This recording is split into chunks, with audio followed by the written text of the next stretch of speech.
Yo! Once again, the fixes are in. Dude, come on!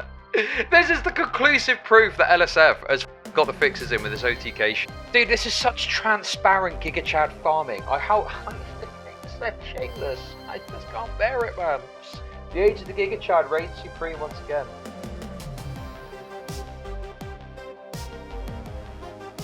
Look at this. A viewer asked Asmongold about the recent charity scandal article goes as expected. Sorry, this post has been removed by the moderators of Livestream Fails. Yo! Once again, the fixes are in. Once again. Bro, how many more times does it need to happen before people are like, yeah, this is just a complete fucking stitch up? Bro, why did this get removed? That's crazy. I've given up even complaining or talking about it because no one fucking listens that's really ingrained in it. But it is 100% correct. Is there a note as to why it got removed? At this point, just fucking slap an OTK logo on it and call it a day. It makes sense. My name's Nobody. Check my previous messages, please. I got a story for you. I don't care. What are you talking to me? I'm banning you. Get the fuck out of here. I don't care about your problem. Oh! Oh! Damn. Wait, can we see in check chat? My previous messages, please. I got a So is that him seeing it? story for you. I don't care. What are you talking to me? I'm banning you. Get the fuck out of here. I don't care about your problem. You annoying. Mod should have banned you already. Anyway, let's see the rest of this. Close door, bro. Yeah, I don't give a fuck. Okay. Can anyone please explain to me which rule this broke that justified removing it from the subreddit? Bro.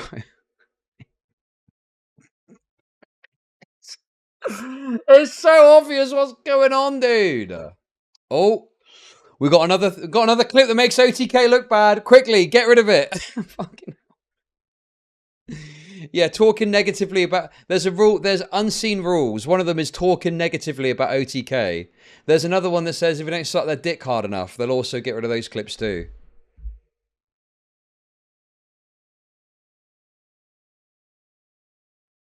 Okay. What is this? I normally don't concern myself with the opinion of Redditors, but we'll make an exception this time round. During the charity liftathon of April, some of us tried to talk about it on LSF, but it went as planned. At the time, people were trying to protect what they perceived as a positive event. Edit. I'm not writing that it's usual on this subreddit. It's a little more complicated. Collabs, critics started during the event, a few assumptions. If I remember well, we really had all the necessary sources to explain our concerns. I'm Old Man Laundry, and I was the first person to ask oh my god! About the fundraiser. Old Man Laundry fucking jump scare. Wait, is that Old Man Laundry's account? Oh no, that's just sharing his video. No way. He's involved in this somehow.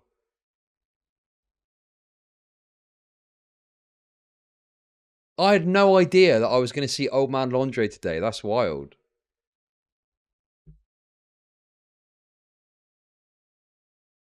Yeah, Old Man Laundry, Jesus Christ, man, he is...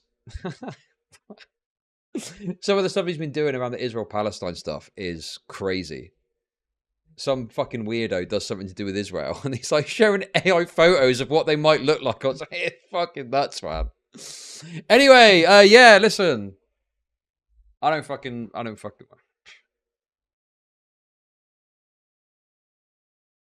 So what is the actual thing that they're saying about it then?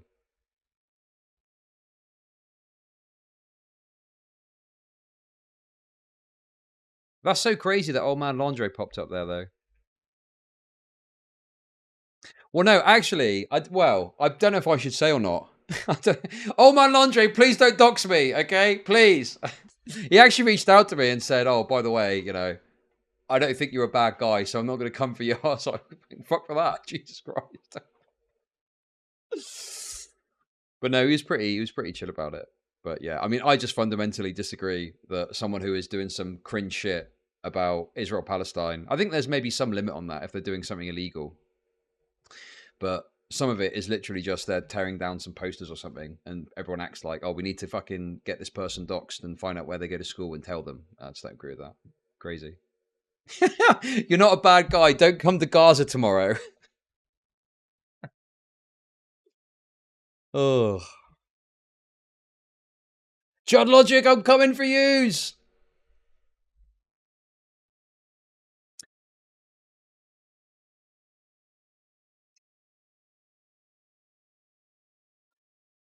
The allegation is Soft Giving pays the streamers to do charity streams, sometimes more than the stream makes. Oh, I know about that already. Wait, hang on a sec. I'm pretty sure I've already spoken about this. Yeah, I remember talking about this ages ago. Because it was like, yeah, the Soft Giving is a middleman. They sponsor a streamer to do a charity stream. They get the money, and then they take a big cut of it, and the rest of it goes to the charity. And I think the argument for it is that, well, the charity wouldn't be getting that money if we weren't doing what we were doing. But then it's like, well, yeah, but, you know, you're not really making that clear to people. So, you know, it's a bit deceptive. You got anyone you want to call out? Yeah, I've covered this already. Right, and OTK were what, involved somehow?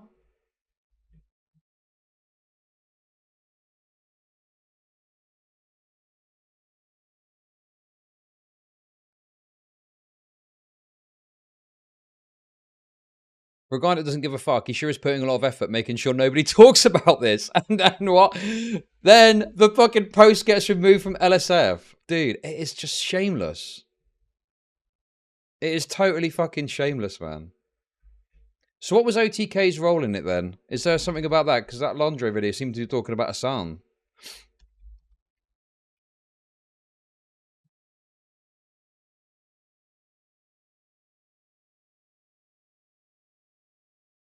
Looks like 2 weeks ago, there was some coverage of this as well.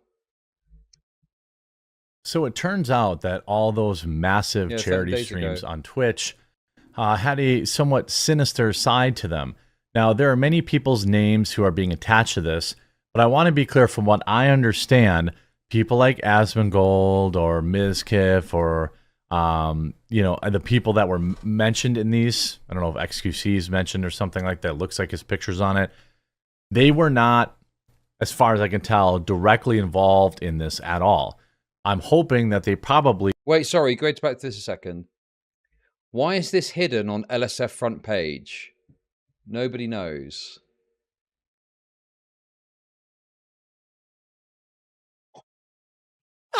Dude, come on! This is the conclusive proof that LSF has fucking got the fixes in with this OTK shit. It's 100% at this point. Your post from Livestream Feral was removed because of not according to guidelines. What? Dude, it's so shameless. Like I say, that's one of the secret rules. That's one of the secret rules, you see. Mods are not responding to why, despite even the journalist confirming that the clip is about his article. After actively... Jesus Christ, I never saw this! What the fuck is this?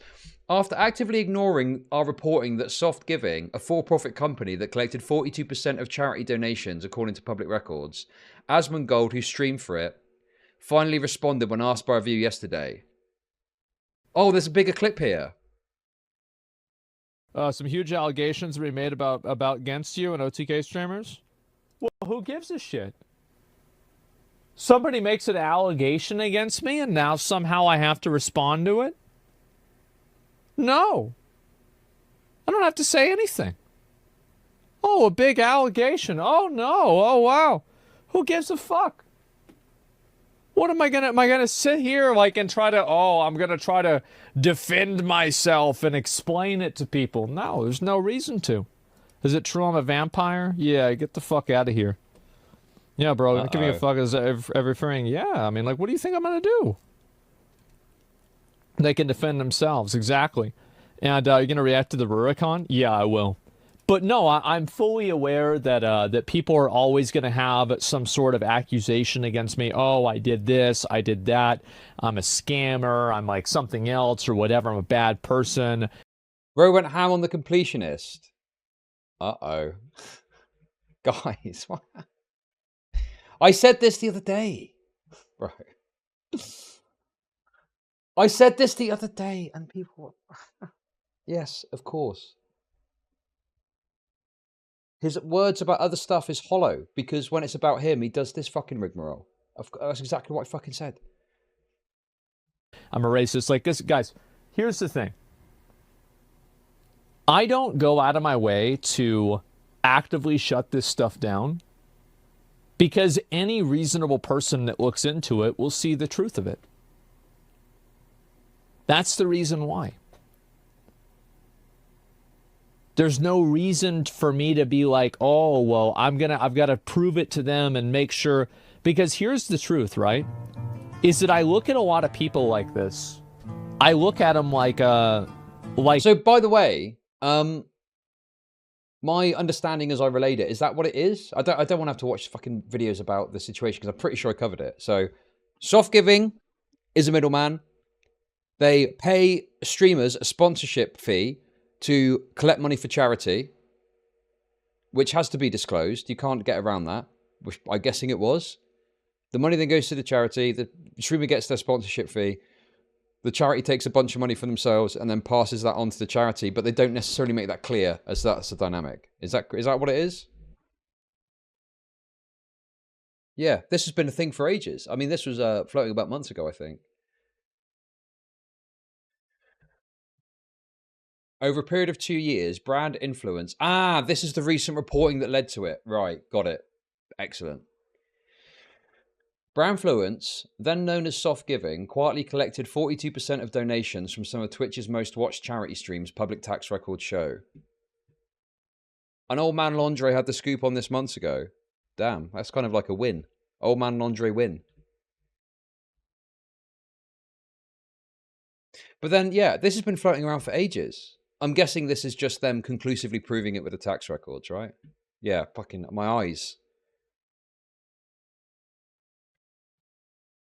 Okay, well, let's read through this. This is going to give us a good, yeah. It's March 29th, 2021. 5 of Twitch's most watched men are sitting in front of a long white table inside a living room in Austin, Texas. Over the next 8 hours, Asmongold, Miskif, Esfand, NMP, and Rich Campbell, one boxer... We'll unbox some of the rarest Pokemon cards in the world, worth thousands of dollars. The hundreds of thousands of viewers watching will get a chance to win these cards, if they donate to charity, that is. Yeah, exactly. I'm hiding up the Epstein stuff by reading this. All of the cards from these boxes are going to you guys, and the money for the giveaways is going towards Games for Love, said the most popular of the bunch, Asmongold. And the money for the giveaways is going towards Games for Love. By the end of the 8.5 hours, the 5 men raised more than $600K for Games for Love, a Washington state-based charity focused on video game distraction therapy for terminally ill children. Oh, man. That sounds like a very noble goal, doesn't it? Listen, Sonny. You've only got 3 weeks left, but if you start now, by the time the day comes, you might actually be able to complete, Halo or something else. Start now and you might be able to finish it, Probably don't play on Legendary, though, just to be on the safe side. All right, okay. We reckon you got through 3 weeks, but we don't want any unnecessary bumps in the road, so just stick it on normal mode. We don't want any bottleneck. You don't want any checkpoint bottlenecks or anything like that, okay? Just to be sure. Terminally ill kids. The one thing in society you cannot make fun of. Anyway, come on. They rule society, truly. Okay. Before 2020, the charity had never raised more than $50,000 in a single year, according to tax records. But then, when those 5 members of OTK led more than 37 influencers who ran campaigns for it throughout the next 2 years, it raised nearly $2 million in donations. Yet, according to public tax records, almost half of that money never went to charity. At first, the idea of an influencer teaming up with a charity to raise money makes sense. Celebrities often speak on behalf of charities, encouraging their fans and admirers to donate money. But as donors, fans, and journalists have started to scrutinize the relationships between internet influencers and the charities they claim to support, they found questionable business practices that threaten to undermine the faith people place in them when clicking the donate button.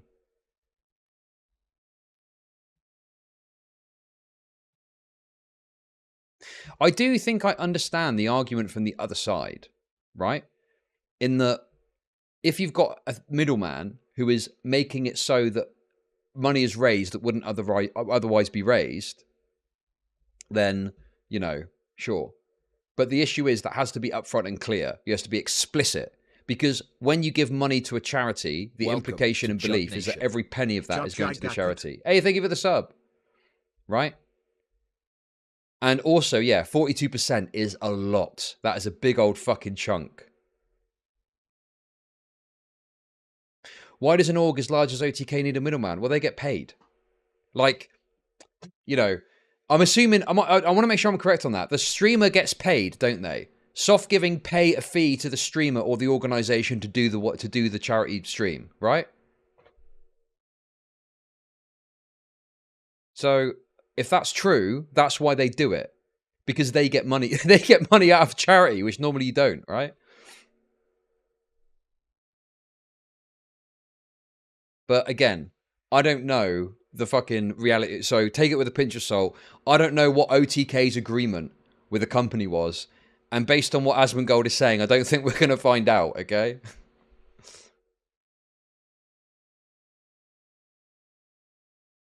So take that with a pinch of salt. It could be that OTK are totally blameless in all of this.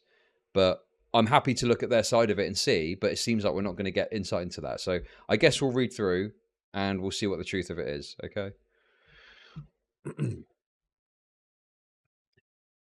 Games for Love's startling rise was anything but organic. Behind the scenes, an Atlanta-based marketing company called Soft Giving played middleman between the charity and a who's who of Twitch and YouTube. The likes of OTK, Ludwig, A-Drive, Just a Minx, and other influencers both big and small, and Games for Love wasn't the only beneficiary. In 2020 and 2021, Soft Giving and those influencers raised a total of $6.2 million in donations according to publicly available tax records. Yet 2.6 million of that, roughly 42%, went to Soft Giving to cover its commission and expenses, including influencer fees, these public records show. See, I think charity streams are fucking retarded, and it's not for me. But normally, when a streamer does it, it's, you know, the point of the charity aspect is there's a cost to yourself as well.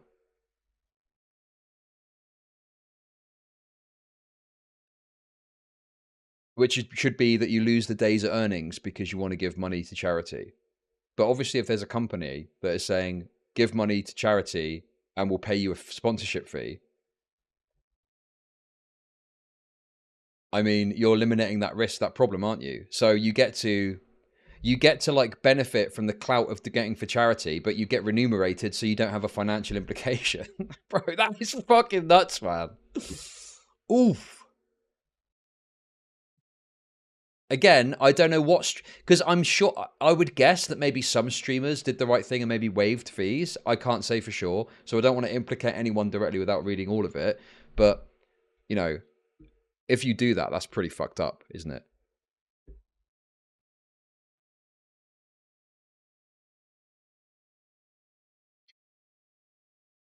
For 18 months during that period, Soft Giving did not prominently disclose on donation pages details about payments made to influencers that cut into total funds raised.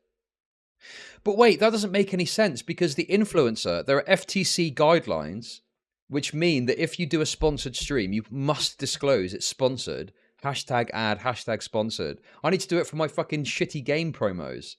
You know, you must make it clear that it's a sponsorship.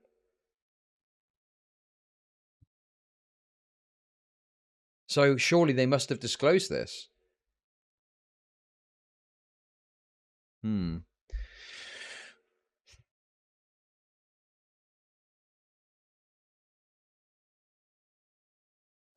For 18 months during that period, or maybe they didn't, I don't know what the truth is. We'll find out. Soft Giving did not prominently disclose on donation pages details about payments made to influencers that cut into total funds raised. It also wasn't clear about what percentage of donations it received as commission. In the course of this investigation, the Jacob Wolf report conducted more than a dozen interviews with influencers. Jesus, they've gone to town on this. Influencers, their agents and managers, non-profit industry leaders, academics, attorneys, accountants, competing brand marketing agencies, and the charities themselves. Right. So previously, it was like amateur journalists that were doing it themselves, right? I saw a bunch of YouTube videos about this. But this is, I'm guessing, like the first and this is like the most in-depth journalistic investigation into this, which is why it's caused a drama recently, right?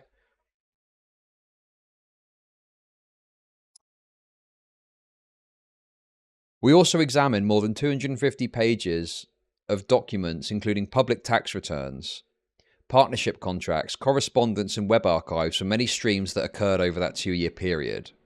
Jesus, man, this is wild. How did I miss this?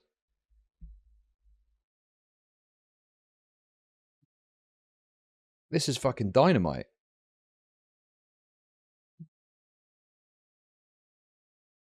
What we learned is that Soft Giving was not consistently forthcoming with the public, nor the influencers it worked with, about its expenses and how it compensated itself.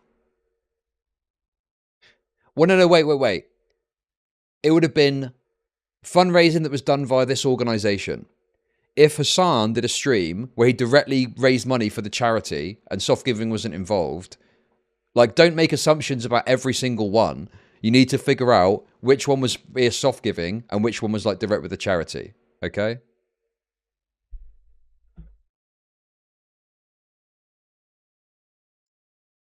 And in several instances, it told influencers a different story than what occurred in reality. Yeah, I remember this. Yes. Soft Giving, which renamed itself Brand Influence earlier this year, declined to provide executives for interviews and cancelled multiple planned meetings during the reporting of the story.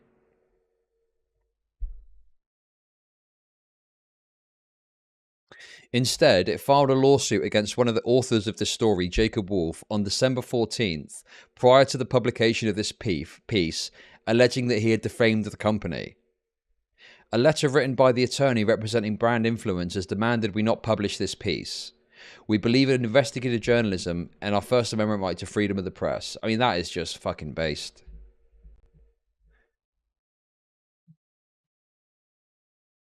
I must say, this is very based.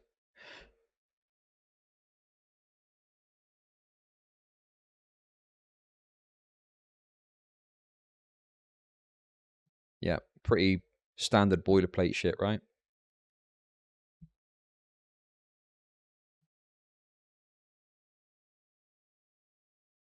Yes, I know I've heard rumours he's some soy guy. You know, listen, I'm willing to put aside the soys when it's good investigative journalism and when it's fearless investigative journalism where you're willing to publish something even under threat of legal domination, right? Based. Here's an inside look at how the middleman marketing company capitalized on a niche of highly viewed yet critically undeserved industry of influencer-led charity marketing campaigns and how the process in itself made millions.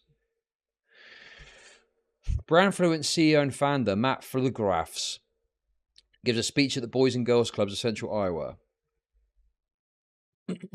Soft Giving's pitch entered the charity industry focused on the personal story of its founder and CEO, Matt Philograf. In various interviews, Matt credits his charitable aspirations to his childhood, during which he says he spent time at the local Boys and Girls Club in Central Iowa. After graduating from the University of Iowa in 2008, Philograf ran for state office, but ultimately lost and found himself working in the payment platform industry. Eventually, he quit his job and moved to Atlanta after receiving an investment from a venture capitalist investor in the area. He started Soft Giving in 2017.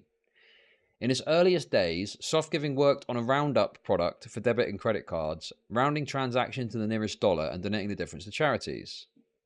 According to Philograf, the company made almost no money, so eventually they pivoted and focused on marketing for charities. Vlasograf said he saw an opportunity for charities to grow their market share, primarily through aggressively focusing on marketing. He learned on the ideology of professional fundraiser Dan Pallotta. 2 decades earlier, Pallotta started the AIDS Ride.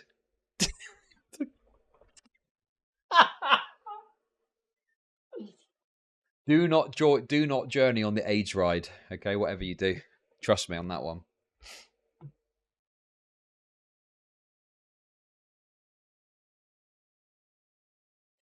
You think the exit to the AIDS Ride is just that, an exit, but it's actually another entrance to the AIDS Ride. A series of nationwide charitable events that raise money for AIDS research.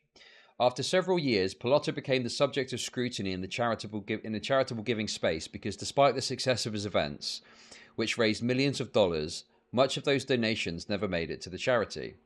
By the end of the event series, the final AIDS Ride in Washington, D.C. saw just 14% of donations go to charitable causes. According to national watchdog Charity Navigator, non-profit organizations should not spend more than 10% of their revenue on fundraising expenses, including marketing. In the summer of 2021, Vlasograf... That's crazy. I mean, I've just kind of skimmed over that. What? The AIDS guys didn't get their money. Anyway, what more money do AIDS guys need? You've got your fucking formulas. You got your prep, okay? Take your prep and shut the fuck up. Jesus Christ. Oh my God. In the summer of 2021, Vlasograf shared a link to Pallotta's 2013 TED Talk, which clapped back at onlookers' critiques of Pallotta's methods to LinkedIn. Without charities, there would be no food banks, animal shelter. So, yes. This is the narrative that this is exactly what, I saw with this before, is, well, they wouldn't get the money anyway. It's better that the charity receives 300k that they never would have gotten. It's better that they receive 300k. So it's better that we get 600k, the charity gets 300k. Yes, we make some money off of it, but that company never would have that charity never would have got the money in the first place. So it's essentially free money for them. Right? That's the argument that they make. But then the problem is they do it in potentially dishonest means, right? You need to make that clear. But the problem is, if you say to someone, hey, I'm collecting for this charity, please give generously. By the way, we take 42% for ourselves. The person will probably just go, well, I'll just go to the charity and donate it directly then. Right? But then I guess they would say, but they're not going to do that and we need to be there to get the money.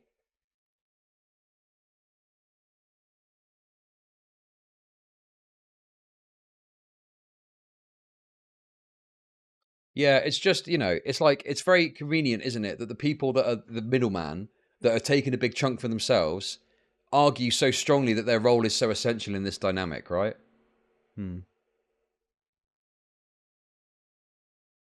Anyway, let's read on and see. Without charities, there have been no food banks, animal shelters, 3 health clinics, or countless other needs provided for millions of people annually.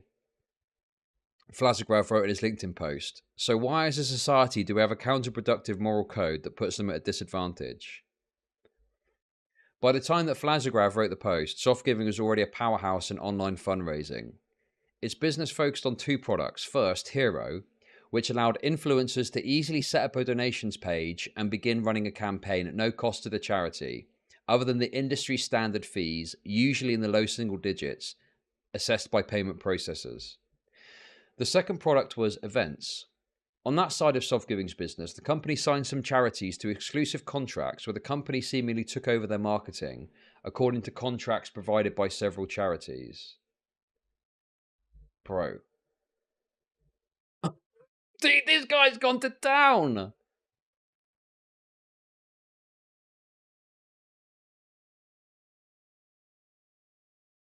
Okay, did I click the wrong thing? It's a bit fucking blurry.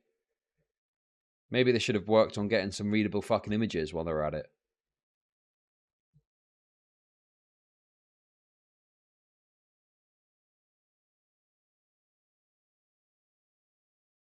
Me, man. I just...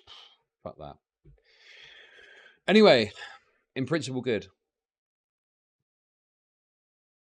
Wolf report. In service of this marketing contract, Soft Giving would leverage its extensive Rolodex of influencers, both big and small, to raise millions of dollars. In the scenario where a third party manages the funds without the charity's oversight, there's far more likelihood of misuse and profiteering. Soft Giving didn't just take a cut of the funds raised, though. In some cases, charities that signed up to work with Soft Giving on events would agree to cover influencers' fees, including some above tens of thousands of dollars. Fucking hell. But when the charities couldn't afford to cover those costs, Soft Giving would step in by paying the influencers and then reimbursing themselves from the donation pool, according to accounting provided by Soft Giving to certain charities and public records.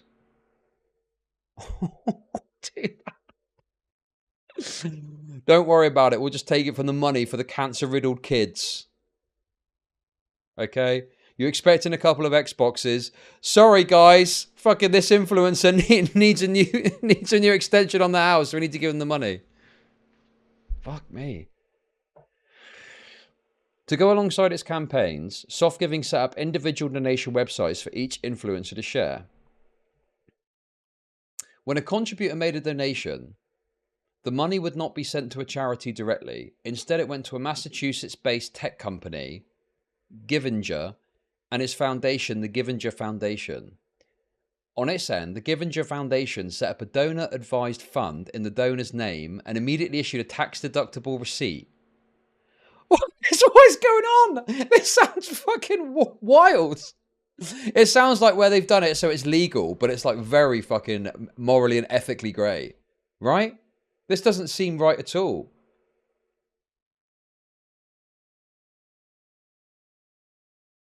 From there, the Givinger Foundation split the funds, paying Soft Giving for expenses and any earned commission, and later issued a grant from its foundation to the intended charity.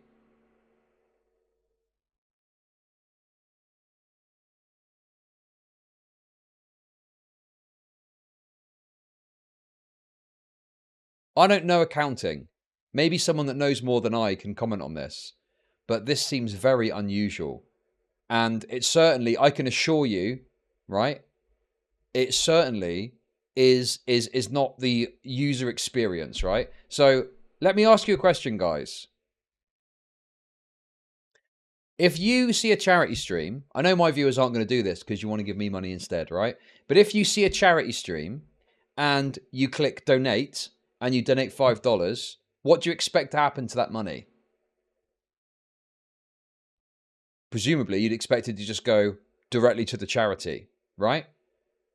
Do you expect it to get sucked up and sent off to some external foundation who then collect the money and then issue some of it to the charity and some of it to Soft Giving? I expect it to be given to a tech firm in Ohio. You might expect a handling fee of a couple of percent, maybe, yeah, something like that, to cover payment processing fees. Very, very fucking, Jesus. And then the idea that that money goes to Soft Giving, and then some of the money that's been collected for charity ends up back in the pocket of the streamer. Jesus. In a statement made to Jacob Wolf Report, a spokesperson for Givinger said the company plays no role in determining a partner's distribution.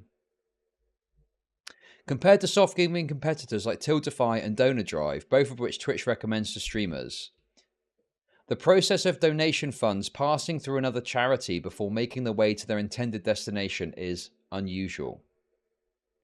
In the scenario where a third party manages the funds without the charity's oversight, there's far more likelihood of misuse and profiteering, said Zach Wiggle, the CEO of Charity Gamers Outreach. On those other services, charities sign up and pay a monthly or annual service fee to allow influencers to set up their campaigns. As part of that process, those charities authorize Tiltify and Donor Drive to assess a pre-agreed upon administration fee after a donation has been received. The money is never held by a third party. Tiltify and Donor Drive simply connect to the charity's Stripe, PayPal, Amazon Pay, or other payment accounts and deduct the administration fee. Right. So that makes sense. That's how it should work. Exactly like we were saying. On top of its service fees, Tiltify, for example, charges anywhere, a couple of percent. Charges anywhere from 3.5 to 5% fee, according to its CEO Michael Wasserman, making the sum of fees that cut into the total donation approximately 10% for most charities.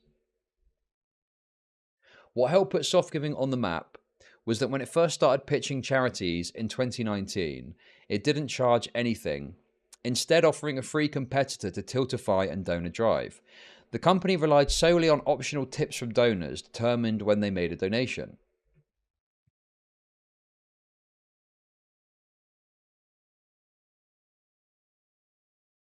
For smaller charities, such as Rise Above the Disorder, regaining 10% of their donations presented a big opportunity to put that money towards more of the mission. I was pretty excited about that idea. Jason Docton, CEO of Rise Above the Disorder, told the Jacob Wolf Report. God, I feel like this report is written for me and only me. Look at this. The most watched streamer group, OTK. Oh, dude, this is like written for me exactly.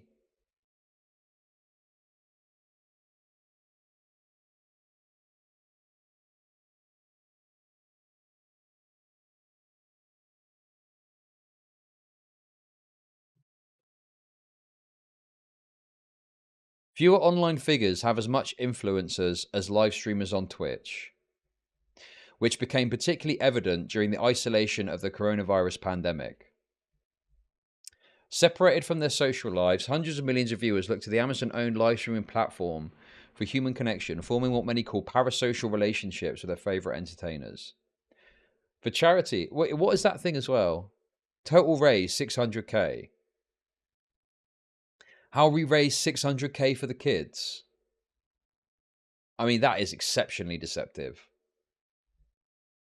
So are we saying that part of that 600k went towards just the soft giving?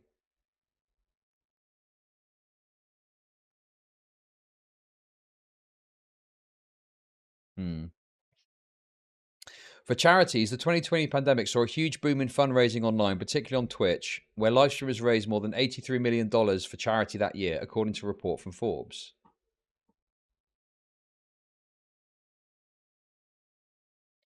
Many of the streamers did not charge the charities and used the likes of Tiltify to set up their own campaigns.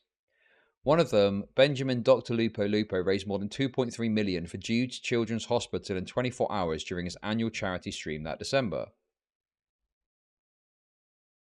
But many streamers did not provide their services for free, and for donors contributing to charity campaigns, distinguishing between which streamers got paid and who didn't at the time was not exactly easy. Oh, bro. Pay-for-play charitable fundraising is by no means new, but commission-based structures are often frowned upon in the charitable sector. It is not appropriate for a non-profit to compensate a fundraising professional based on a percentage of the money raised, Washington-based charity network National Council of Nonprofits writes on its website. For about 18 months from the beginning of 2020 to mid-2021, some streamers who worked with soft giving, many of whom were paid to do so, did not disclose if they were being compensated. That's illegal. You must disclose a spot. You cannot not disclose. Like, it's the fucking FTC rules about it.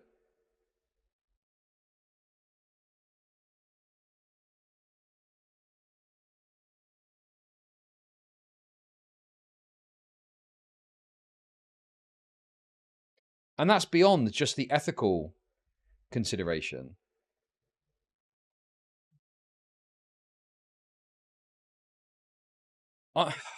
I can't imagine it's different. Maybe it was like, oh, well, we're saying it's for charity, so that's fine. I don't know. I can't imagine it's any different.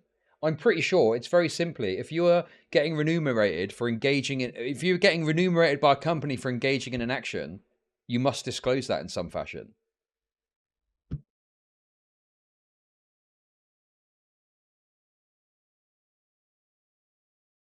Donation pages built by the Atlanta-based marketing agency did not contain prominently displayed disclosures outlining that soft giving paid influencers, or that in some cases it took a commission, according to Web Archives.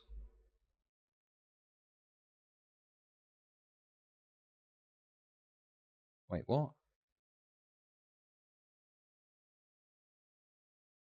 Is it because it's got this weird source thing?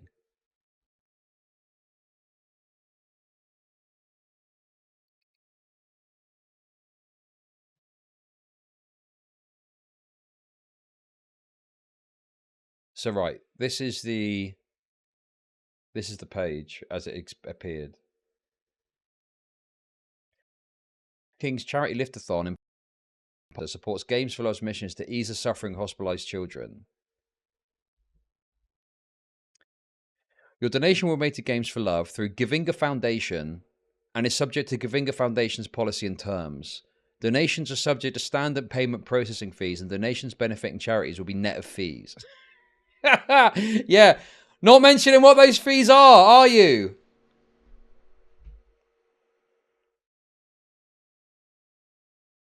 Wait, what's this?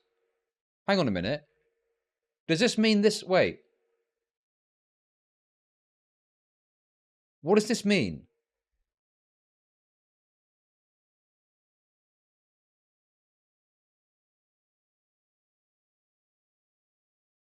Has it changed or something? Am I retarded? Those are the dates it was saved.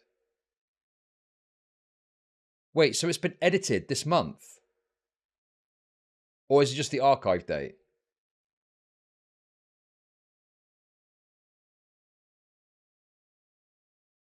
Okay. So that doesn't show that it's been edited, no? Okay. I just wondered if there was some funny business. Yeah, okay, that's fine. Okay, I'm gonna keep going.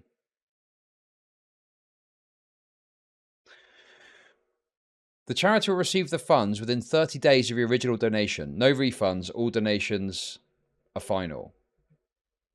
Pursuant to an agreement between soft giving and non-profit, non-profit may compensate soft giving. Pursuant to an agreement between soft giving and influencer, influencer may be compensated by soft giving.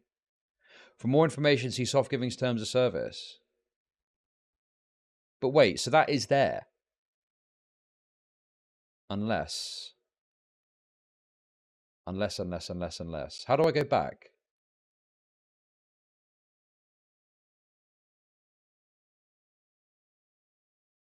When did the event happen?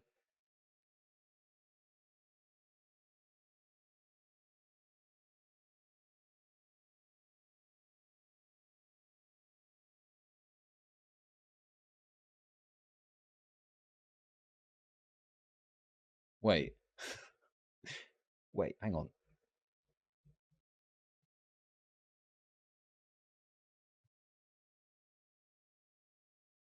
Okay, I'm making a fucking pig's ear of this.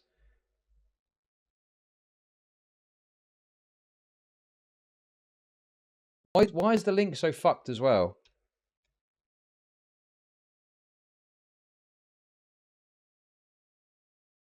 Right, so this was the page as it appeared on November 23rd, 2020.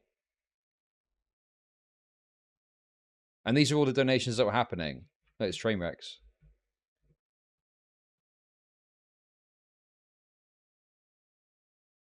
Oh, these are different events as well, right? So right.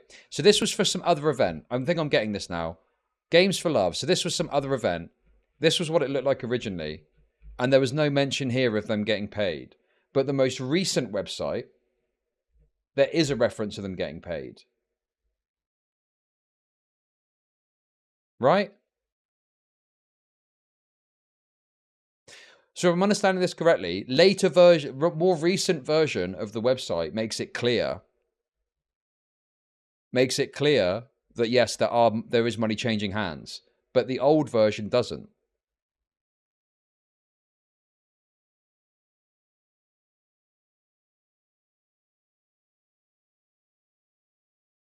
Go back to Feb 2022. I don't know how to use this. Click the blue arrow. Okay. Oh, and I do know what I'm doing.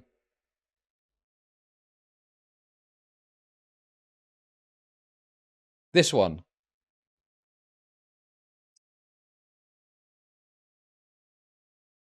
Oh, February 22. Okay. 2022 November. I need to go the other way. God, why is it so slow? Come on.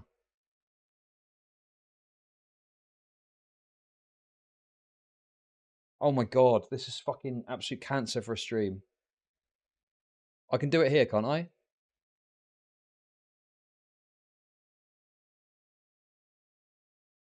There is no one for November 2022.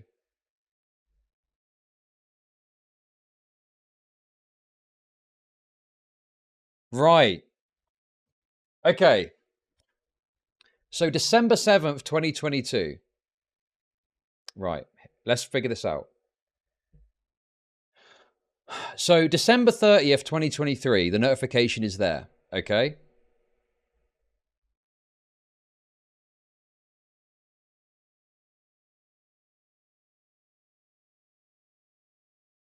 Pursuant to an agreement between soft giving, non-profit may compensate soft giving. Pursuant to an agreement between soft giving and influencer, influencer may be compensated by soft giving. So that's the message on the 7th of December when it was archived.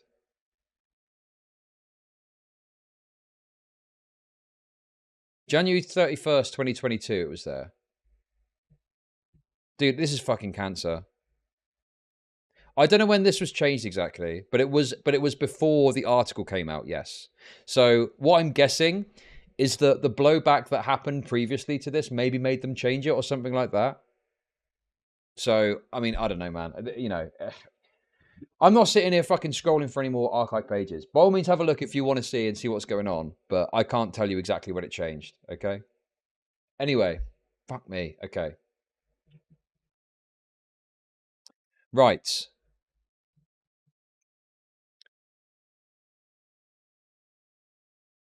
Over those 2 years, Soft Giving created campaigns raising more than 6.2 million for charities. Soft Giving compensated itself with roughly 2.6 million of the donations, or approximately 42% of the money raised, according to public tax records.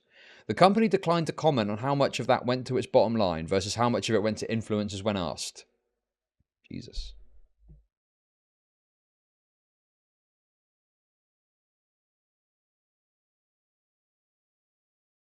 Right.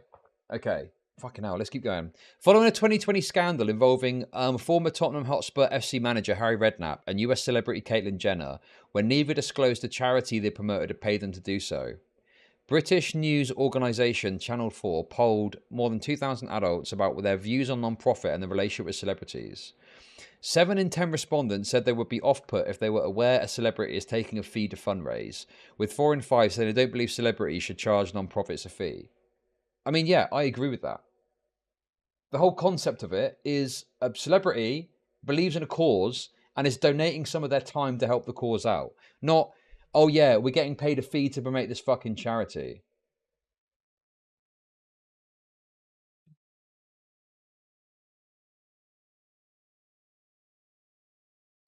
Soft Giving's pitch to charity partners was enticing, offering access to high-profile influencers who otherwise would be unlikely to work with Soft Giving's prospective clients. It made certain charities like Games for Love nearly overnight powerhouses. In just 3 charity streams, like, look, if everything is disclosed correctly and everything is up front, sure. If a company wants to do this and they say we take X amount of money and it's all very explicit, then people can decide what they want to do. Okay? The problem is that some of this stuff doesn't seem to have been made particularly clear. I think it's scummy and shitty. But then on top of that as well, influencers obviously have to disclose that they're getting paid to promote a fucking charity. Like, anything else is insane. But in principle, yeah, because I think it should be up to the charity to decide, right? The charity can look at it and go, A, we think we can fundraise this much money by ourselves, so we don't need a middleman to take a big cut, okay? Or B, damn, they're taking a big chunk of the money, but we're going to potentially get $300,000 that we wouldn't have gotten in the first place. So fuck it, we're going to take it. And then it's up to them to decide. Everything's disclosed. Everyone's fucking laughing, right? The problem with all of this, beyond my personal disagreement with that format, is it's all seemingly discreet and not up front. That's the key issue here, I think.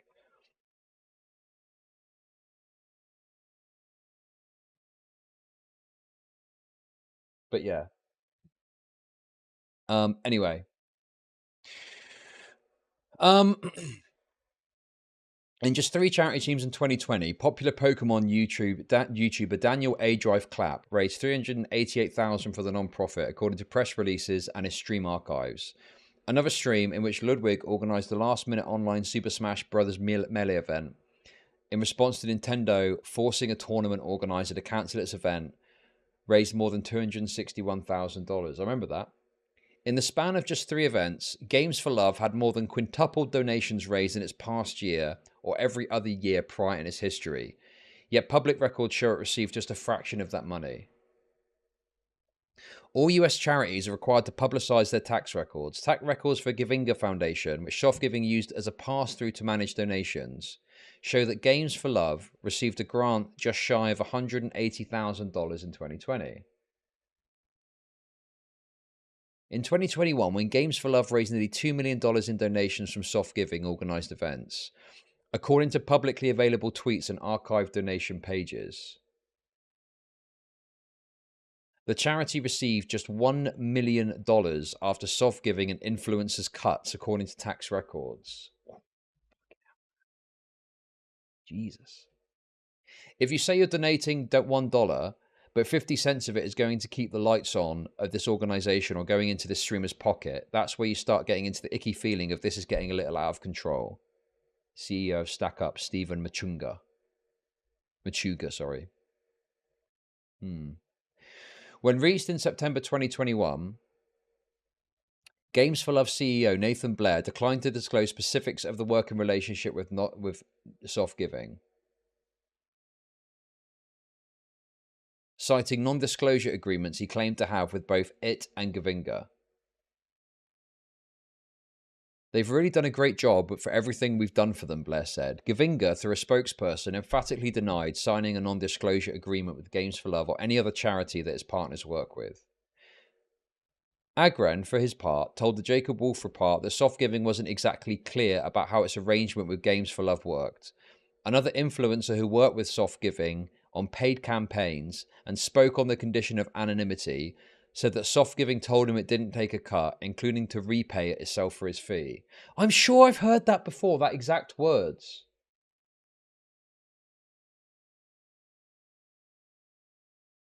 I'm sure that is a thing that has already been reported on. But like I said, I think it was all YouTubers talking about it. He understood Soft Giving's lack of a cut to be an in-kind donation from the marketing agency. Ryan Morrison of Evolved Talent, who represents XQC, and sisters Alexandra and Andrea Botes had previously represented Austin's show, all of whom raised money for charities with Soft Giving, said he wasn't told how the company compensated itself or influencers. We weren't aware of this information at the time, Morrison told the Jacob Wolf Report in summer of 2021. And now that we are, we will not be working with Soft Giving anymore. I mean, one thing to bear in mind is that is plausibility there that some of these people just didn't know what was going on and they had no idea that this was actually happening. You know, obviously there's maybe even a bit of like plausible retardation, because if you get paid a big fat fee from a company, your question surely is going to be, well, you're just a middleman for raising money for charity. So where's that money coming from? Like, there's nowhere else it could come from. It is coming from the fucking donation money.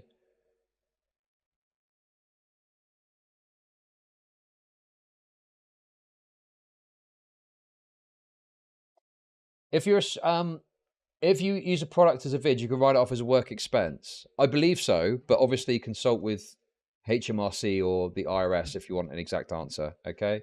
Don't take tax advice from content creators, that's for sure.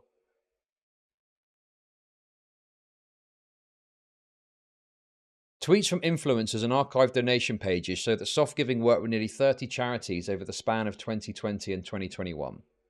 In a media brief sent to one of the authors of this story in the fall of 2021 during his time at Esports, Soft Giving said that only 2 of those charities worked on a performance-based commission model. When reached out for comment on Tuesday, Soft Giving declined to answer questions about which charities it worked with on a commission basis, but said the facts you're reporting are false. You're wrong, but we're not going to explain why. Good luck with that. Many of the charities on that list bring in significant revenue outside of gaming, including CARE, the Make-A-Wish Foundation, American Cancer Society, and Boot Campaign. But others are much smaller, such as the Trans Empowerment Project, Rise Above the Disorder, and Woman in Games International. In a series of conversations from 2019 through 2022, Soft Giving offered one small charity, Stack Up, which benefits active duty military and veterans, commission-based deals that would split donations after expenses and transaction fees, according to emails and messages provided to the Jacob Wolf report by that nonprofit CEO, Stephen Machuga. The first deal for Stack Up, offered in 2020, split donations 80-20, with 80% going towards charity, Machuga said. The second, presented in April 21, split the net proceeds 50-50. The third, presented in 2022, also offered the 50-50 split again. Stack Up did not agree to any of the deals. Machuga said that with each passing year, the proposed percentage of proceeds that Soft Giving would charge for its services continued to increase.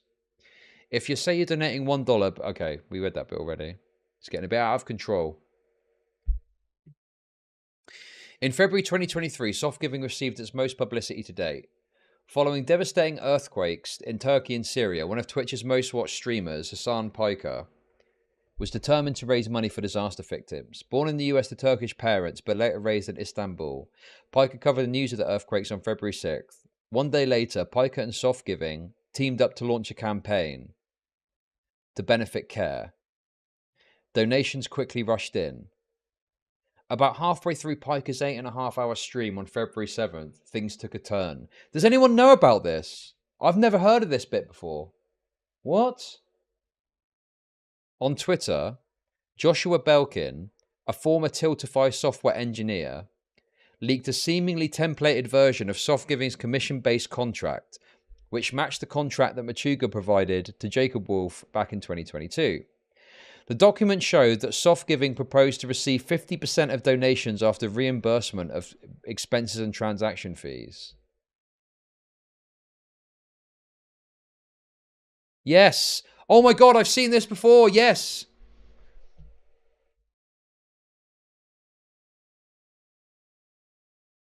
I remember this exact document. Yeah.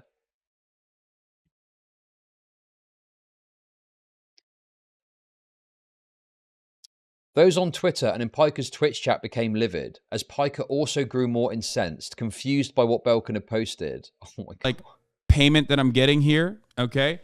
For people who are wondering, do you get to make this a tax-deductible donation on your name? No, because I don't touch the money. It doesn't come to me in any capacity whatsoever. I am simply the facilitator, okay?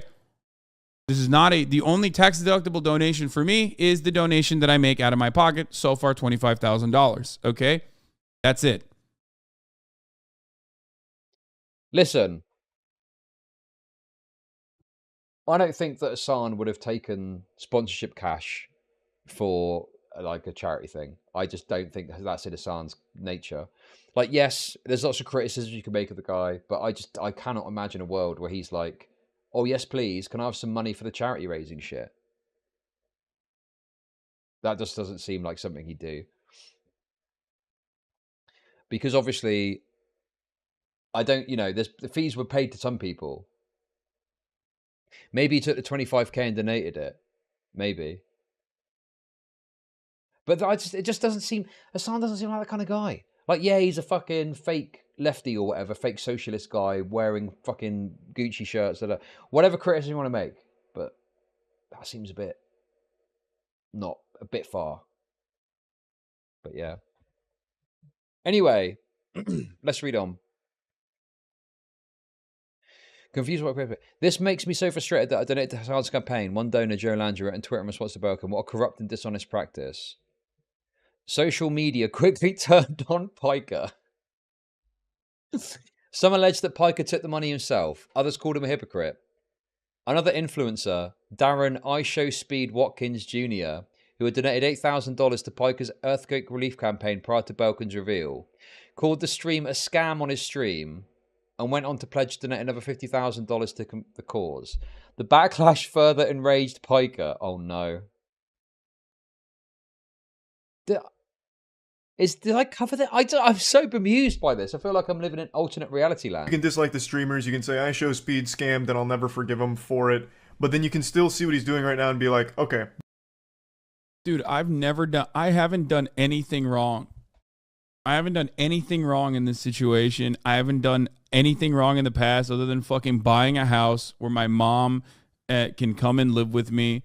I bought a nice car that is well within my fucking... Okay, little quick schizo theory time. Okay, here's my schizo theory for you. I reckon that OTK had the hand in the cookie jar, right? I think that Hassan probably didn't do this, and OTK are relying on Hassan's denial to cover them, which is why, when pushed on it, Asmongold was like, people can look at it and see the truth. That's my schizo theory, okay, to be clear. Literally just off the top of my head, schizo theory. Well within my wealth, I guess. I don't hide how much money I make. I don't do any of that. I hate it. These people are so fucking desperate to vilify me that they like even when I'm trying to raise money for a cause actively, they like go and harm the fundraising efforts. Like there are literally fucking people under rubble right now. Okay? There are people that are currently trying to survive under rubble. They might not make it over the course of the next 24 hours. And instead of turning around and being like, yeah, maybe this time we should just let it go. We should just let Hassan do his thing. They went and actively undermined iShowSpeed and stopped him from donating $50,000. He was like, I'm going to donate $50,000 to this. It's fine. Like, I don't care. We've raised a lot of money. I will donate more money as well. It ultimately doesn't matter. Okay? But, like, it's so crazy that, like, this is how far motherfuckers go. They stopped him from donating $50,000. They said it was a scam. And worst of all, hundreds of thousands of people who are watching him probably think this is a fucking scam. They just lied and said, God, if anyone ever started doing this to me, I'd just ban them. This fucking heart shit, man. Oh, God, it's so fucking cringe. Fuck off. Jesus Christ. Anyway. Yeah, it doesn't really seem like a Hassan move to do that. You know, if only because he'd be worried about the backlash when it's found out. But I don't know. I just don't see it, personally. But make your own minds up. Anyway. In the next 3 days... Piker raised more than $1 million for care. His manager, David Huntinger of Night Media, told the Jacob Wolf report that soft giving provided in receipts showing that 100% of the funds, minus normal transaction fees, were donated to care. It's unclear what sort of relationship soft giving held with care. Okay, so in this case, it looks like they didn't do this. So that thing that got shared, it didn't necessarily apply to the agreement that was in place for this, I guess is what we're trying to say here, right? Hassan vindicated. Listen, if you've got proof... God, it is honestly so infuriating. I know you're probably joking, but you offer any sort of defense of anyone, you just want to fuck them. Like, I don't like Hassan, okay? I've made it clear what my thoughts are on Hassan, but like, if I don't think he's done something wrong, why would I say... Like, there's this weird, like, hater behavior that people engage in, where they just get obsessed with, like, hating someone, and everything they do, they frame in the worst possible way. And it's like, no, don't be like that about it. If you think someone's done something wrong and you want to criticize them, then criticize them. That's it. If you think they've done something that is good, say that. If you think they've done something that's neutral and they haven't done anything wrong, then say that. You know? There's plenty of things to criticize Hassan for. You don't need to, you know, say things which aren't for certain or proven. Like, that's stupid.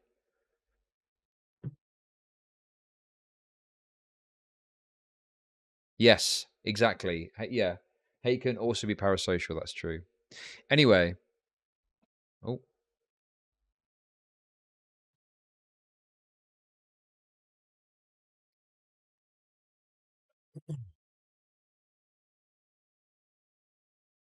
I mean, he still promoted them by using their service for another step. But maybe he didn't know. Maybe he didn't know. You just don't know what the circumstances are. You know, and the same with OTK as well. We don't know the full extent of what the circumstances are.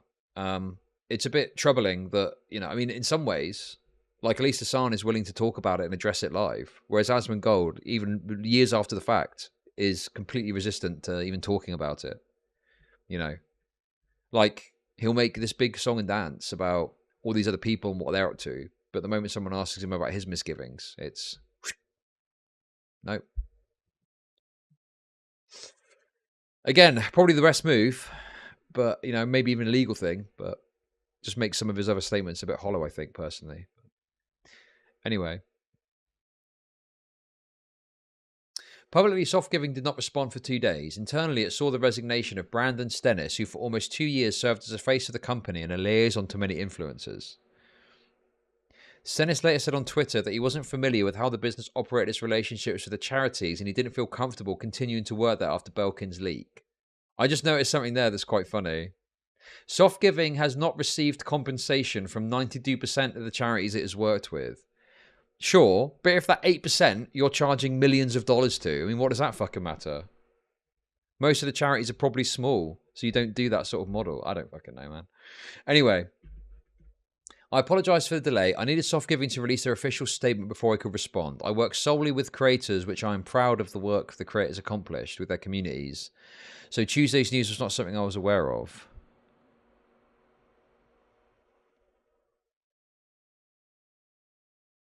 So apparently they didn't know. Okay.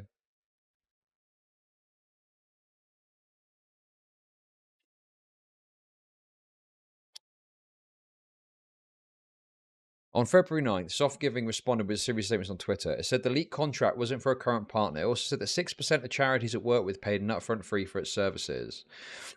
92% it said paid nothing at all, and just 2% worked on a commission-based structure. On commission-based campaigns, the company said, it raised just shy of $150,000 from February 2022 to February 2023, with its take-home accounting for just 10%. 18% went to streamers and 40%... So I feel like what they're doing here is they're playing the game where they just bamboozle you with lots of different statistics in order to confuse you and obfuscate what's going on, right? And in fact, I just briefly opened it there, but look at this.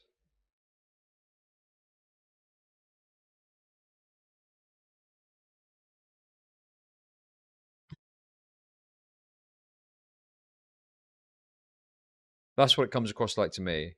Like, obfuscating PR statement. Anyway. 8% went to streamers and 14% went to prize giveaways. Charities involved with commission-based campaigns took home 58% of the donations. Its campaigns, it said, were never profitable. Soft Giving's statement, however, didn't address 2020 or 2021. Ooh. To many behind the scenes of the online charity industry, Belkin's reveal wasn't new. Another event almost 3 years earlier earned Soft Giving a black eye amongst industry insiders. At the height of the pandemic, Soft Giving ran an event for the mental health charity Rise Above the Disorder, headlined by Grammy award-winning rapper Wiz Khalifa. Earlier that year, Soft Giving signed a contract with a small esports team, the Pittsburgh Knights, which Khalifa co-owned. The Knights committed to raise $810,000 over 3 events for its services. Soft Giving agreed to compensate the Knights $400K. The first of these events featured Khalifa and his entourage, as well as XQC and Austin Show. The 9-hour stream saw Khalifa, XQC, and Austin Show stream a number of games like NBA 2K, Call of Duty, and others. It amassed more than 220,000 views, but raised just shy of $61,000, far below the $270,000 goal. It was a nightmare, Rise Above the Disorder CEO Docton told the Jacob Wolf report. In the ensuing months, Docton found himself in the middle of a legal dispute between Soft Giving and the Knights, both seeking to bring them to their side of the dispute. In accounting Soft Giving later gave to Docton, of which he provided a copy to the Jacob Wolf report, Soft Giving withheld more than $46,000 in proceeds prior to the Khalifa event to cover its costs. Then, the event underperformed. By the end of it, the Khalifa event cost more than it raised, cutting more than $12,000 into the Rise Above the Disorder's running balance for Soft Giving and Gavinga from other events. Jesus.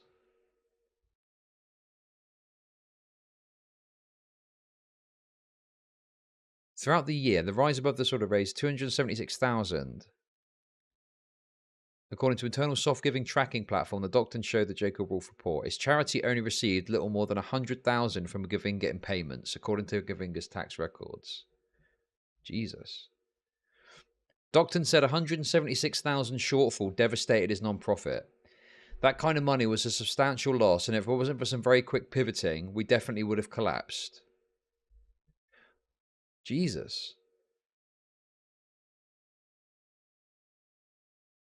What is soft giving? I mean, yeah, exactly. Like, it's a crazy fee for what they do.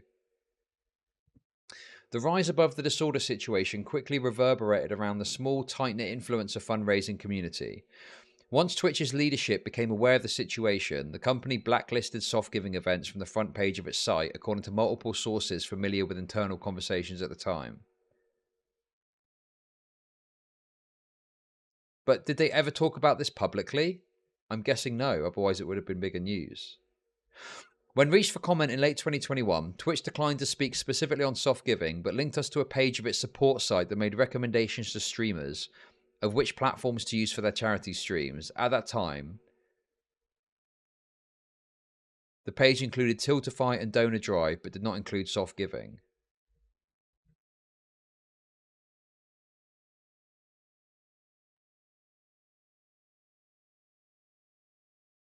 Oh, this was before... This was back in 2020. I don't think I ever looked at this. Damn.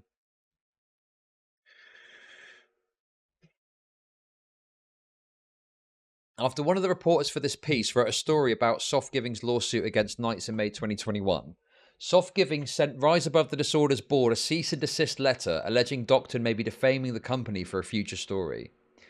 The letter is provided merely as a proactive step because Soft Giving hold its reputation to a high bar. The letter, written by Richmond VA-based attorney Jacob Tingdon of Tingham Williams. With regards to any defamatory statements that may be published about soft giving, especially with regards to how funds are raised for charity in the online fundraising industry, soft giving will defend itself, its interests, and the interests of its charity partners to the fullest extent of the law. Yeah, it is a good piece, but it's just a lot to fucking read through, isn't it? Fuck me. Whew. It is a lot. But therein lies the problem. Unless you've caught one of the videos about it, you need to read a lot of information to actually get to the fucking bottom of all this shit.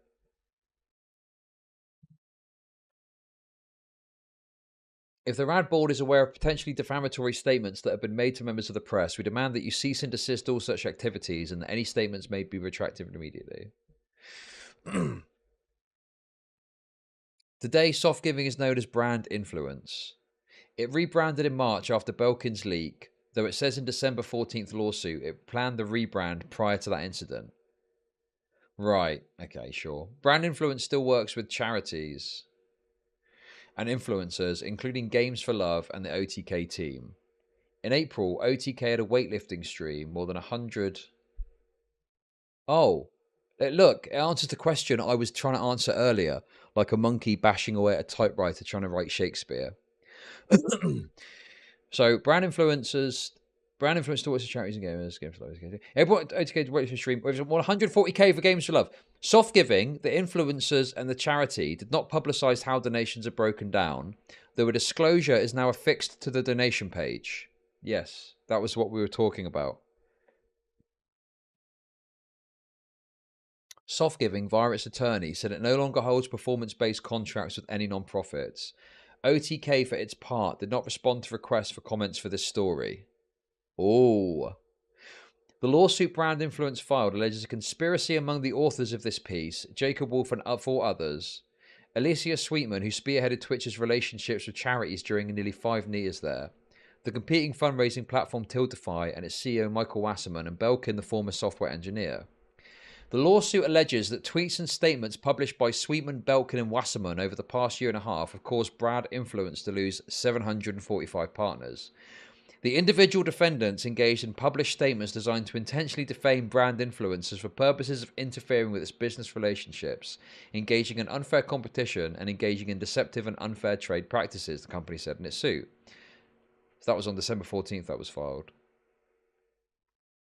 Sweetman and Masserman went on record for this story, but neither were given access to other sources interviewed for this story, documents relied upon in this investigation, or pre-publication copy of the story. Neither author of this story has ever met Belkin, nor was he contacted for this story. We're near the end, guys. And then we get to watch the Asmongold thing, which we've been reading this to fucking contextualize. In an email sent to the Jacob Wolf report on Friday, the attorney representing Soft Giving in the suit, Larry Kunis of Morris, Manning and Martin, said Soft Giving's fundraising efforts aren't abnormal. Paying to obtain influencers is simply another marketing strategy and a successful one for the charities. Your statement implies that paying for services to raise money is improper when it's not. Paid fundraising work of this kind is not new, but many experts and third parties interviewed for this piece said how Soft Giving structured those relationships is unusual, and the lack of prominent and detailed disclosure. Yes, this is what I was saying. The lack of prominent and detailed disclosure to the donor is problematic. Yes, precisely. Although that's a bit of a soy word.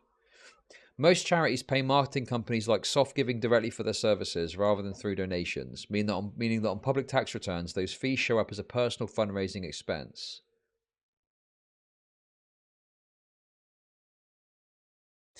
These expenses are used by third parties like Charity Navigator and Charity Watch to accurately grade the charity on how effectively it uses donations for its mission. But on Games for Love's tax returns, there aren't any fundraising expenses, despite the millions of dollars in donations being lost to soft giving per Givinga's returns.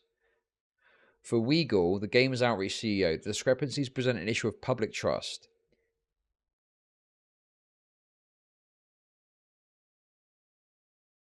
No, I just think people are chilling. We're getting to the end of like a long article. I think people are just a bit... They don't have much to say, and that's fine. But yeah, it's a bit weird. Anyway, we'll get to the Asmongold stuff soon, and then we'll be laughing. The discrepancies present an issue of public trust. It's likely to breach with donors and structural situation where funds could be misappropriated. Said at least the demonstration mislead. Strikes me as a situation where funds can be misappropriated, he said. At least it demonstrates a lack of transparency and, in my view, is misleading. Scholars agree. This is both an old story and a new story, said Lloyd Hitoshi Maya, a law professor at Notre Dame, who spent his life focused on non-profit law. Maya said that for decades, professional fundraisers have pitched non-profits on free money, where the fundraiser does all the work for a high cost, and even if the net proceeds are just a small portion of the overall donations, it's money the non-profit otherwise wouldn't be able to raise. Yes! Jesus. Pre-read. Brand influence donation pages now contain a disclosure that says it may be compensated, and that it may compensate the streamers depending on each agreement with the charity, but does not specify how much. The public still has questions about where the donations go to. People should know before they donate what percentage of each dollar goes to OTK, Soft Giving, and the charity itself. One Reddit user, Ghost Foxman, wrote in the thread about the April OTK stream. There's no excuse not to be transparent ahead of time. It's slimy to leave everything in the dark. We're getting a Redditor for comment.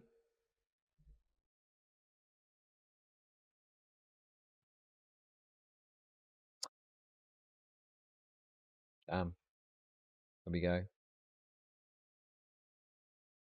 Anyway, there we go. So that is the article read in full from Jacob Wolf. Now, what we were trying to watch earlier, I'm going to have to go back because it's been so fucking long. This is Asmongold's response. So after actively ignoring our reporting that Soft Giving, a for-profit company that collected 42% of charity records, Asmongold, a stream for it, finally responded when asked by a viewer yesterday. He banned one user who asked. Don't think that's what he's responding to in this clip.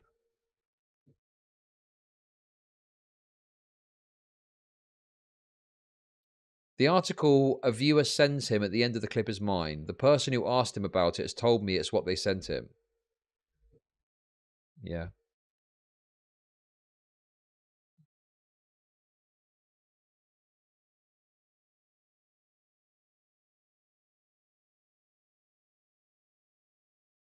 Charity compare hashtag ad.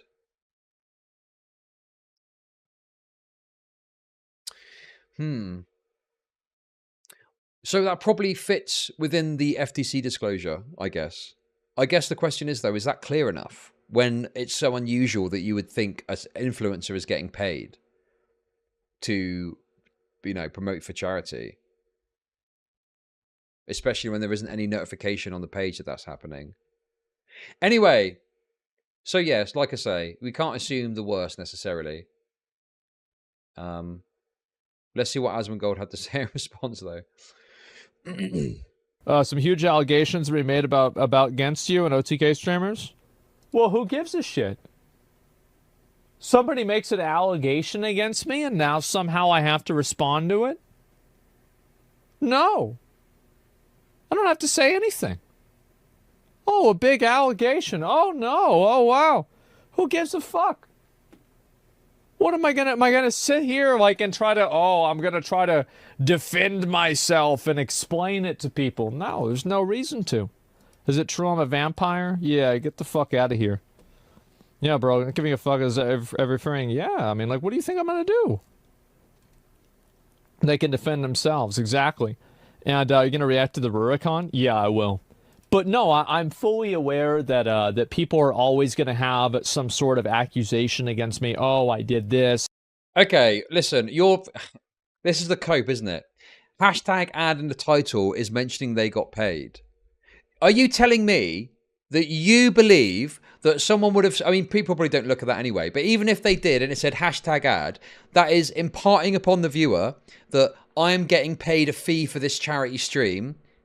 And also, a big portion of it is not going to end up in the charity's pockets. It's not enough. I don't think that's enough because of the unusual nature of it. If you're playing a game, hashtag ad, that's obvious. It's very obvious what's going on there. I'm only playing this game because I've been paid a fee to do so for sponsorship. Okay? I did that. So you're telling me if you polled 1,000 people that watched that stream and gave money, and you asked them if they understood the dynamics at play, they would be able to answer that they exactly understood what was going on based on the hashtag ad. I don't think that's the case, is it? I'm a scammer. I'm like something else or whatever. I'm a bad person. I'm a racist. Like this, guys, here's the thing. I don't go out of my way to actively shut this stuff down. Because any reasonable person that looks into it will see the truth of it. That's the reason why. There's no reason for me... Wait, there is precedent that hashtag ad isn't enough for the FCC. What do you mean? To be like, oh, well, That's the reason why. There's no reason for me to be like, oh, well, I've got to prove it to them and make sure. Because here's the truth, right? Is that I look at a lot of people like this. I look at them like dogs. And the more that you try to prove them wrong, in the same way that the more that you try to pull a toy out of a dog's mouth, the harder the dog is going to bite down on that toy. And at the end of the day, the people that try to accuse me of doing this kind of stuff have already made up their mind that I'm a piece of shit. So I'm never going to be able to just like explain to them why I'm not a piece of shit and them to be like, of course I was wrong all along. Yeah, you can't change an argument devoid of logic. That's right. Actually, yeah, I don't waste my time with that kind of stuff, man. So you already pre-filtered out the bullshit? Well, it's not that I pre-filtered out the bullshit. It's that if there's something that I want to clarify or anything like that, then I will do it if I can. But for everything else, it's not really necessary.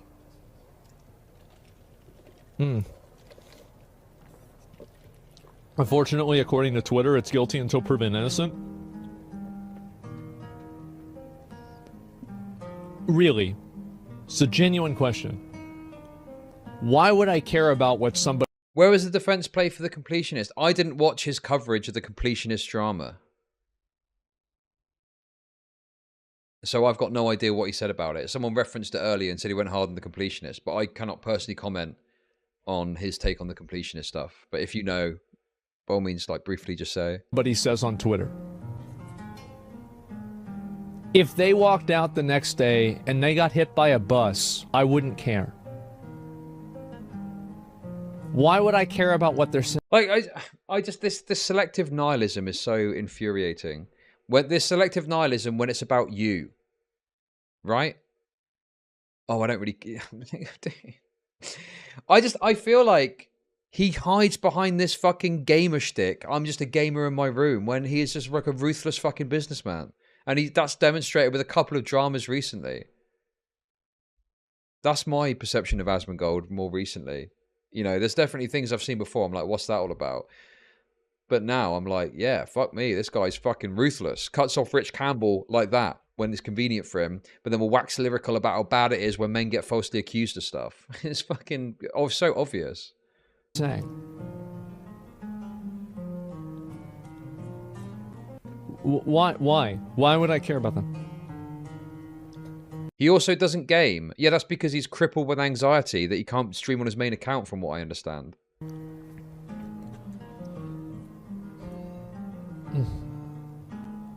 Yeah, I fix Twitter issues. Press the X on the top right. Yeah, it's not that big of a deal. If you put every political side in one group, your net chat, yeah, that's just how it is. Twitter's fucking garbage. No point in helping if they put themselves off a cliff, can't be reason themselves. Yeah, it's not really that big of a deal, guys. I don't know the ins and outs of it, but from what I understand, he gets very anxious about doing non-World of Warcraft related content.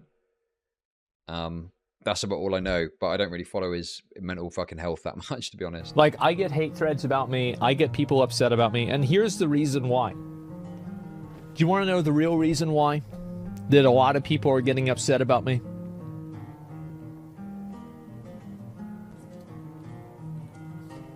I'm going to show you one.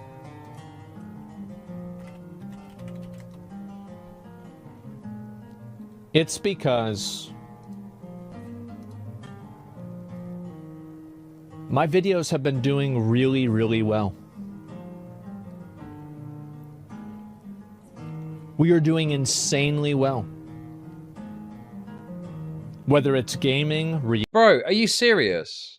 I think your company being embroiled in a potential, like, questionable charity conduct is not just, oh, jealousy over people doing well.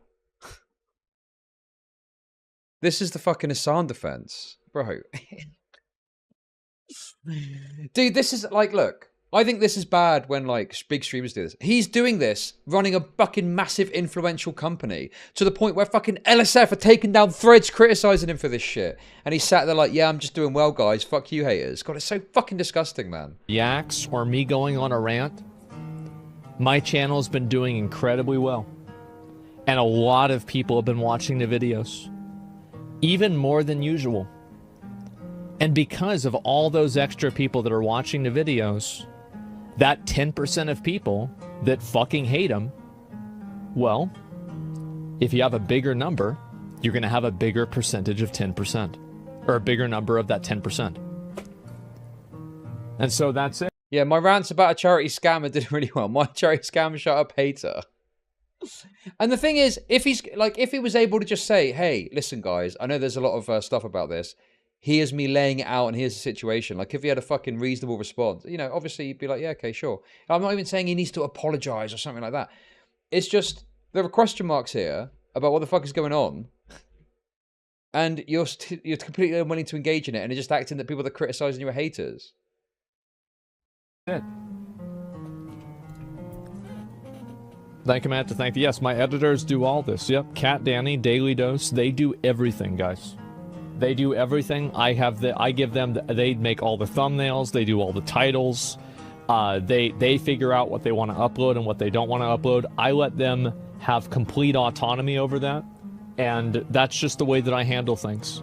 Every once in a while, maybe I'm like, oh, well, let's add in. He could even say, guys, I know there's stuff floating around at the moment. Exactly. Unfortunately, I'm unable to comment because it's a legal matter now. And I cannot comment further on it. I apologize that I can't speak. If I do, I'm in big trouble. But he's got to do this big rigmarole of like, yeah, well, everyone's just a fucking hater, aren't they? God, it's so fucking cringeworthy. And people are just going to be giga-chatting in chat over this. It's fucking just pathetic. This guy lives a little fucking wretched existence in his room. Like, oh my God, it's so annoying to watch. And like, you know, I did a sponsor video maybe, and it's like, okay, we'll add in the like creator code link or something like that. But other than that, no. There's nothing else that I need to do. Eclipse channel as well. Yep, they do all that stuff on their own, and I have no real purview over that at all. And so, yeah, keep that in mind. And so, yeah, there have been a lot of people who... Yeah. If you want full transparency, what were the contracts? If you've got nothing to hide, you can block out any identifying information and just say, actually, look, I've got the I never give money to charity because it's all a fucking bullshit. But if I did and someone questioned it, I would just show receipts. I go, guys, I don't know where everyone's going on about it. Here's the fucking receipt that shows what's going on.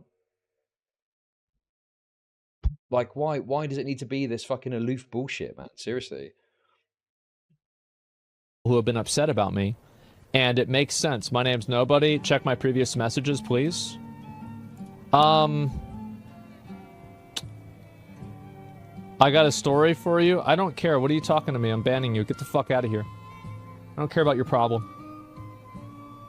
You're annoying. Dude, this is such transparent Giga Chad farming. It's so shameless. I just can't bear it, man. The age of the Giga Chad reigns supreme once again.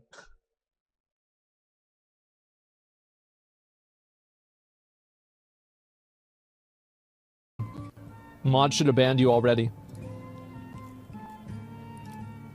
Anyway, let's see the rest of this. Close door, yeah, I don't give a fuck. Anyway, yeah, this is the truth. This is why people are upset. They're upset because it's working. They're upset because a lot of people are... And do you know why people watch these videos? It's because they... Do you really think that this guy, what's it, Jacob Wolf, you really think this guy is just a jealous hater? Or do you think Jacob Wolf, I'm sure he's got faults and has made mistakes, I don't know all his fucking work.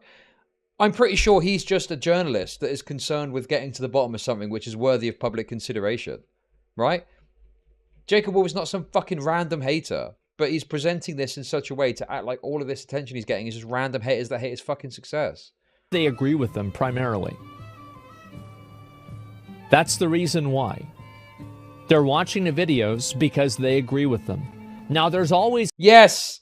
I don't care. His chat. Whoa, Giga Chad times 50. Yes, exactly. It's going to be a subset of people that are hating the content and they're mad and everything like that. But the majority of the time, a lot of these people are watching because they enjoy the content, it resonates with them, and they're happy about it. So, yeah, of course I'm going to get a lot of hate. That's it. And I'm fine with it. Keep it up, boys. Keep it up. Here's a question. What do you think Asmongold would have said here if Jurad, the completionist, had this response to his controversy? Oh.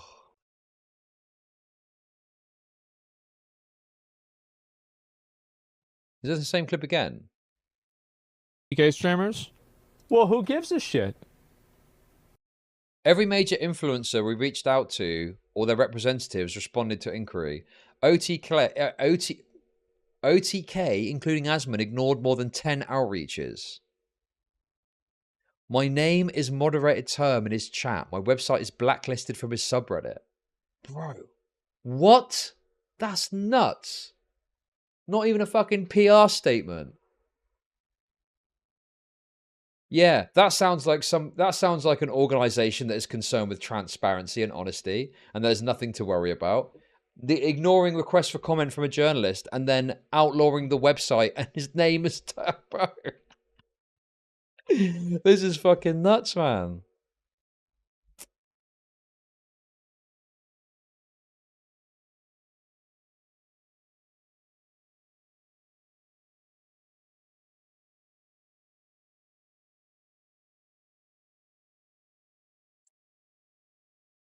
And then, to top it all off,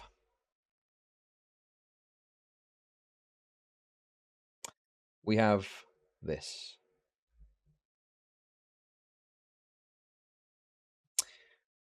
A link to a clip of this rant got posted to LSF and was removed by the moderators. Why, might you ask, was this removed? What rule did this clip break? My name's Nobody. Check my previous messages, please.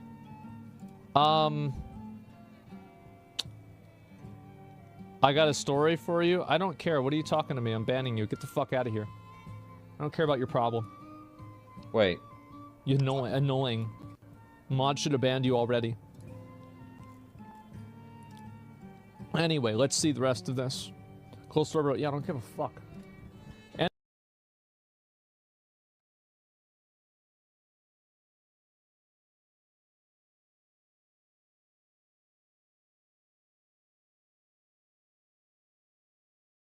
Where the hell is that message? Fuck! I've got so many tabs open, bro.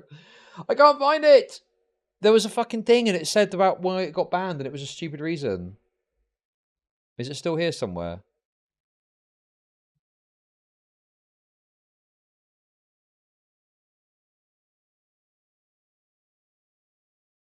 Okay, we're back in business.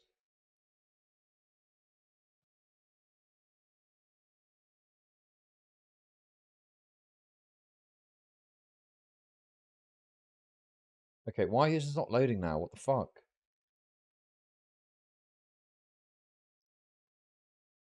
Like I say, I am just totally blackpilled on this shit now. It's pointless, but, you know, it's something to talk about, isn't it?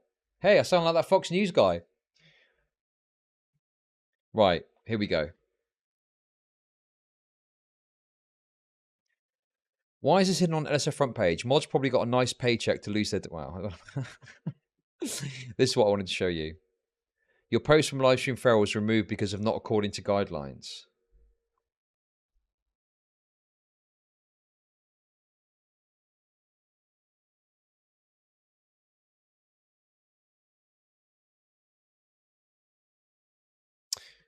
Well, that's super fishy. Hope the story gets traction.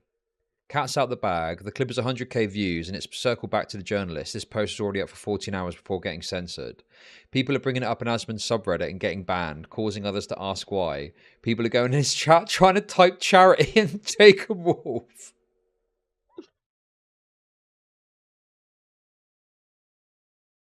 far as I'm concerned, the topic is pretty spread out now compared to a few weeks ago when he first started sweeping it under the rug. Actually, that's a really good point. This article came out 2 weeks ago. So, what? He's been kind of like swerving this for weeks now. Is that right?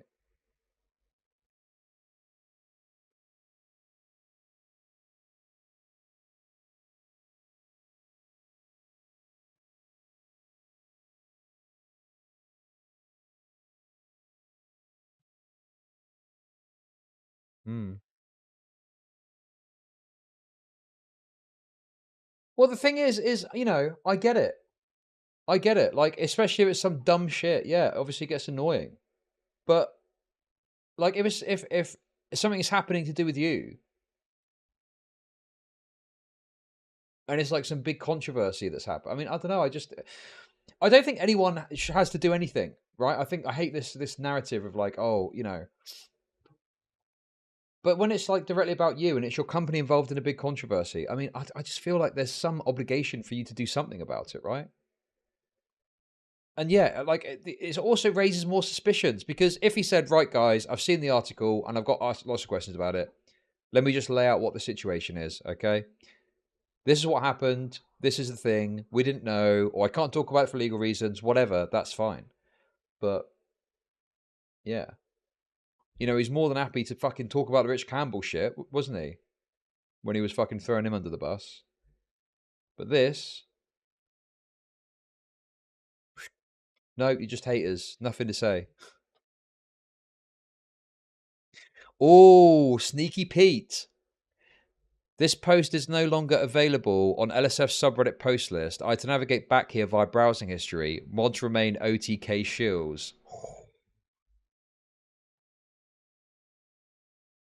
Can I still comment on stuff? Even if it's been... Oh, I can still comment.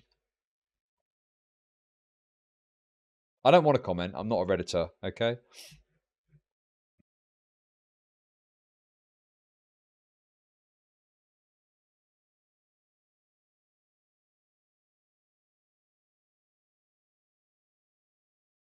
Talks big, but turns into a little cockroach when someone asks him to put his money where his mouth is.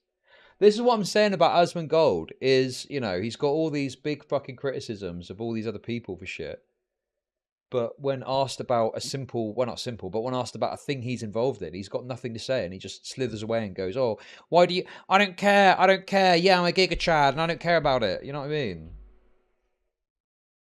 And it's the same thing as with making a big stink about how bad it was for Johnny Depp, only to fucking fire Rich Campbell the moment it was politically expedient to do so, because there was controversial allegations against him that turns out a lot of them could potentially be bullshit.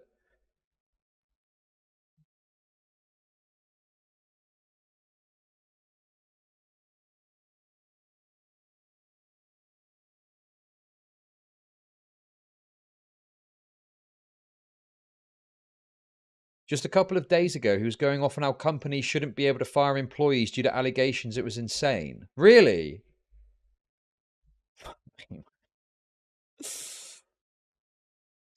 You know, and this is the point, isn't it? Is what's the point in having a principle and an ideal if the moment it becomes hard to enforce it, you just immediately fold and don't do the thing that you say is important? It's worthless then, isn't it?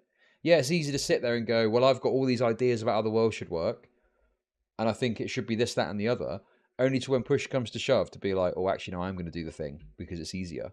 Like, that's worthless. Crazy.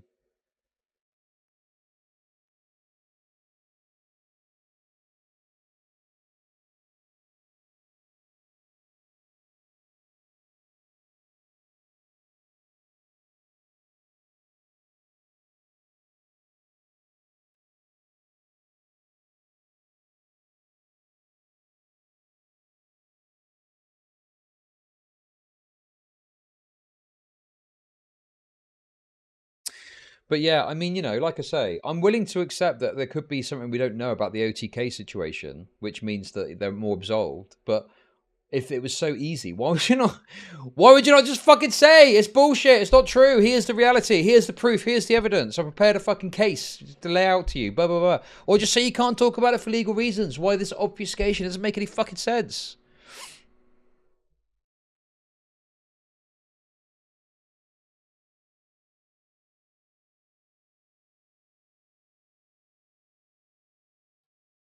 For someone who is at this point lecturing every company he comes across like he is the highest authority business professor, there's quite a lot wrong at OTK, huh?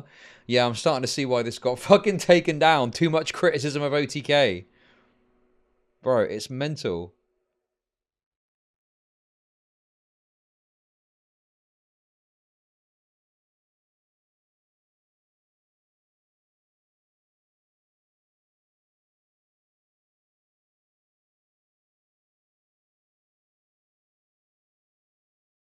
Why is there so little talk about this?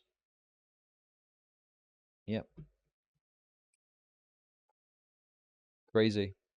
God, I'm reading way too many fucking Reddit comments for my own good. Normally I don't like to read, but when it's funny stuff, I do agree.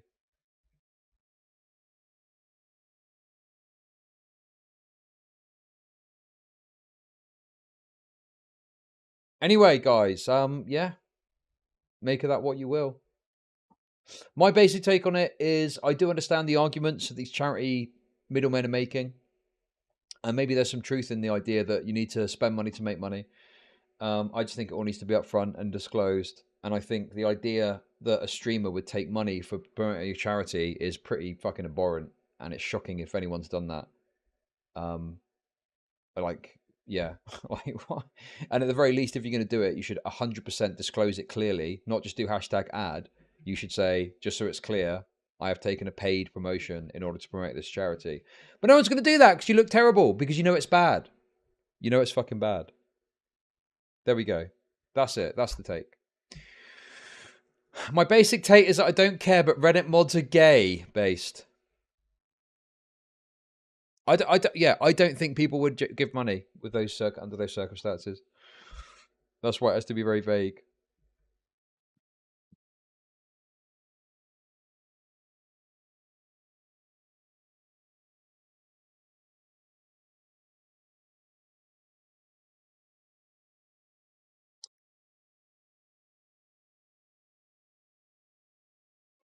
Well, the thing is with that is it feels you postures a lot.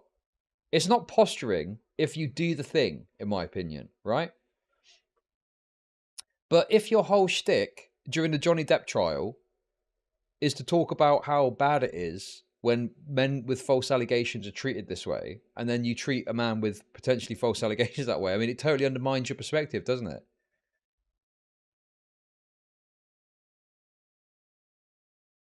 How can you wax lyrical about how terrible it is men with false allegations get treated like, and then do that same thing when you're put in a position where it's difficult to stand up to that principle?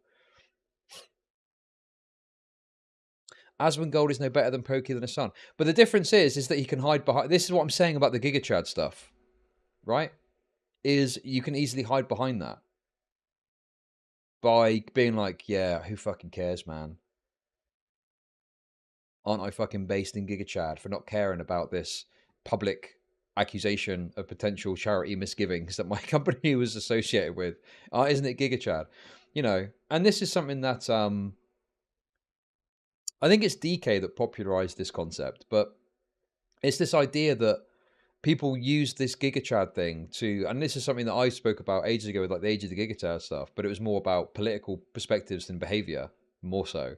But it's this idea that you can hide genuinely shitty stuff behind being a Giga Chad, right?